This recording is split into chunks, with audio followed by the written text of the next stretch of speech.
Jadi kapal awak dah, Wak?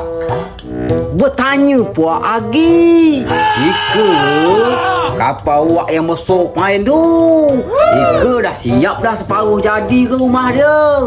Ika pakai tingkat 3. Biar ramai penumpang awak dalam Ika. Ika ni dalam ke tempat duduk mau sekitar 20,000 orang. Bukan kalah awak kapal Ika ke.